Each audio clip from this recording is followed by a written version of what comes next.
மெதுவடை சாப்பிடணும்னு ஆசையாக தாங்க இருக்கு.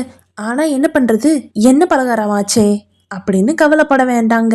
நம்மளே ஈஸியாக வீட்டிலையே லெஸ் ஆயிலில் செஞ்சு முடிச்சிடலாம். அதுக்கு உளுந்து நல்லா பொங்க பொங்க ஆட்டி எடுத்துக்கலாம்.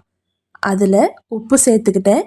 அதுக்கப்புறம் வெங்காயம், கொஞ்சமாக இஞ்சி, பச்சை மிளகா, கொத்தமல்லியும் கருவேப்பிலையும் ஆட் பண்ணிக்கிட்டேன். அது கூடவே கொஞ்சமாக உப்பு, ஏன்னா நான் ஆட்டினப்பவே கொஞ்சம் உப்பு சேர்த்துக்கிட்டேன். இதை நல்லா பிணைஞ்சு எடுத்துக்கலாம். எண்ணெய் சட்டியில் போட்டு எடுக்கிற வடையை காட்டிலும் இது நல்லாவே டேஸ்ட்டாக இருக்குது. டெய்லி காலையில் கடைக்கு போய் வாங்கி சாப்பிட்டு எதுக்கு, அதுக்கு எப்பயாச்சும் ஒரு தடவை வீட்டிலே இப்படி செஞ்சு பார்த்துடலாமே. கூடவே மிளகு ஜீரகத்தை ஒன்றும் பாதியுமா அரைச்சி எடுத்துக்கலாம். அந்த பவுடரையும் இதோட கலந்துக்கங்க. அதுக்கப்புறம் குழியில் ரொம்ப எண்ணெய் வேண்டாம், ஒரு அரை ஸ்பூன் எண்ணெயை மட்டும் ஒரு குழியிலையும் ஊற்றி எடுத்துக்கலாம்.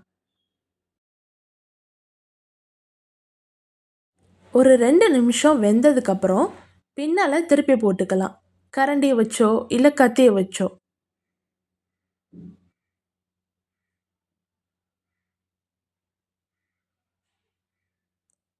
இப்போது மேலாப்பில் கொஞ்சமாக எண்ணெயை லைட்டாக ஒரு ட்ராப்க்கு ஊற்றி விட்டுக்கலாம்.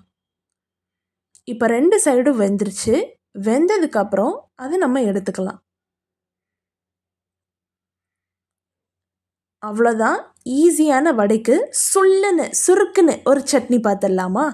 தக்காளி, வெள்ளைப்பூடு, வரமிளகா, உப்பு, இந்த 4ஐயும் போட்டு நல்லா அரைச்சி எடுத்துட்டிங்கன்னா சூப்பரான சுருன்னு ஏறக்கூடிய வகையில் ஒரு சட்னி.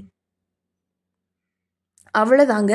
வீட்டிலையே காரசாரமாக வடை வேணுன்றப்பெல்லாம் சாப்பிட்டுக்க முடியும். ரொம்பவே ஹெல்தியும் கூட.